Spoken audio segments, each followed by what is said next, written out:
পরিবারের চাহিদা মেটানোর জন্য আপনারা অল্প সংখ্যক কয়েকটি মুরগি পালন করতে পারেন। প্রথম অবস্থায় ৪টি মুরগি থেকে শুরু করতে পারেন। যেখানে এখানে দেখতে পাচ্ছেন যে এখানে ৪টি মুরগি আছে, ১টি মোরগ এবং ৩টে মুরগি।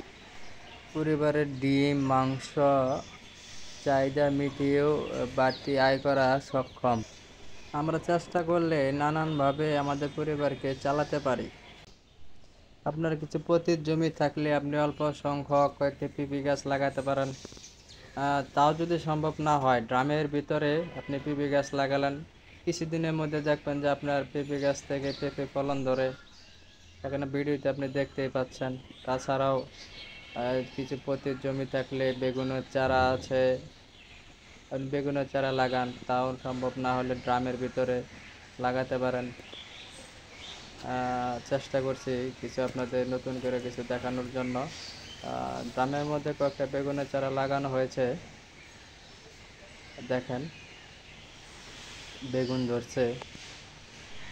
কিছু পরিচর্যা করলে, কিছুদিন আপনি যদি পরিচর্যা করেন তাহলে কিছুদিন পরিচর্যা করলে বেগুন গাছ থেকে অল্প সময়ের মধ্যে আপনি বেগুনের ফলন পাবেন। সবচেয়ে আপনার গ্রামের ভিতরে লাগানো হয়েছে, দেখেন খালি জমি কুপিয়ে রাখছি, পরবর্তীতে সিজনারি সবজি লাগাবো। ডাঙ্গা আছে, তার মধ্যে যে ঢেঁড়স গাছ, অনেকগুলো ঢেঁড়স গাছ লাগাইছে।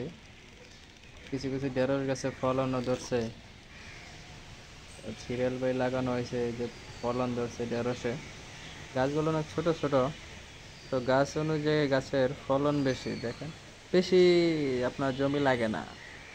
আপনার বাড়িতে বাড়ির আনাচে কানাচে যে জমিটুকু আছে ওই জমির মাধ্যমে আপনি এইসব গাছ লাগাতে পারেন। এতে আপনার বাজার খরচটা কিছু কমবে, তাছাড়া আপনার সময় ভালো কাটবে। এই যে বেগুন গাছ, অনেকগুলো বেগুন গাছ লাগানো হয়েছে, বেগুনও ধরছে অনেক। অনেক রকমের বেগুন গাছ আছে, তার মধ্যে গোল বেগুন, লম্বা বেগুন, আপনার মনের ইচ্ছা। আপনার যেটা ভালো লাগে সেই বেগুন আপনি লাগাইতে পারেন। তাই এটা লম্বা বেগুন লাগানো হয়েছে, ফলনও ধরছে, মোটামুটি ভালো ফলন ধরছে। একটা পরিবারের চাহিদা মেটানোর জন্য ৩-৪টা বেগুন গাছই যথেষ্ট, বেশি বেগুন গাছ লাগে না। একটা গাছে একটা বেগুন, অনেক বড় বেগুন। এরকম বেগুন ২-৩টা হলেই আপনার ছোট ফ্যামিলির জন্য যথেষ্ট। ওই খালি জমি কুপিয়ে রাখা হয়েছে। ফলন বন্ধু সবজি, সিজনের যে সবজিগুলো আছে ওগুলো বানাবো। ঢেঁড়স গাছ, ঢেঁড়স ধরছে, ঢেঁড়সের ফুলটা অনেক সুন্দর। ঢেঁড়স ফুল অনেক সুন্দর দেখা যায়, ঢেঁড়সের ফুল দেখতে অনেক সুন্দর।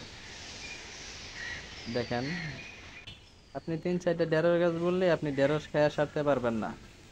তারপর আছে পুঁই শাক গাছ আছে, বাজার অনেক পুঁই শাকের বীজ পাওয়া যায়, ওগুলো এনে যদি বুনে দেন, অল্প জমির মধ্যে আপনি পুঁই শাক খেয়ে সারতে পারবেন না। এতে আপনার বাড়তি কিছু আয় হবে।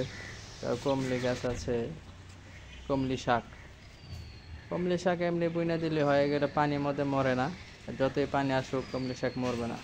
আর কমলি শাক খাইতে অনেক মজা লাগে, খারাপ না মোট। আপনি অল্প সংখ্যক কয়েকটা মরিচ গাছ লাগাইতে পারেন। মরিচ গাছ আপনি যে ইয়ের মধ্যে, বালতির মধ্যে বা টবের মধ্যে দিলেন, এই ১ মাস ১.৫ মাসের মধ্যে একটা মরিচ গাছ আপনি মরিচ পাবেন। ২-৩টা মরিচ গাছ বুনে দিলে যথেষ্ট। ড্যাঙ্গা গাছ মোটামুটি ভালোই, অনেক ২টা ড্যাঙ্গা দেখা যায়, ৩টা। ড্যাঙ্গা খেতে অনেক মজা লাগে। আপনি আপনার খালি জায়গায় কিছু ড্যাঙ্গার বীজ ফেলাই দিলেন, দেখবেন একাই ড্যাঙ্গা হয়ে রয়েছে। ঢেঁড়স গাছ, অনেক ঢেঁড়স গাছ, মোটামুটি অনেক।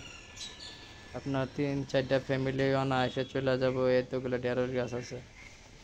খালি জমি এগুলো প্রক্রিয়াজাত করে রাখছে, কিছু একটা বুনবে। এই যে উস্তা গাছ, ছোটাটা উস্তা গাছ, এত পরিমাণ উস্তা ধরছে, ৩-৪টা উস্তা ধরছে। দেখেন উস্তা গাছগুলো অনেক সুন্দর, অনেক সুন্দর, দেখছেন। গাছটা বেশি বড় না, একদম ছোট গাছ, সে তুলনায় গাছের সাথে ফলনটা বেশি। বুঝতে পারে পাকে গেছে। এটা হলো দুম্বা গাছ। বোনা হয়েছে কিছুদিন আগে, দুম্বা গাছটা বোনা হয়েছে, এখন পর্যন্ত ফলন আসে নাই। ইনশাল্লাহ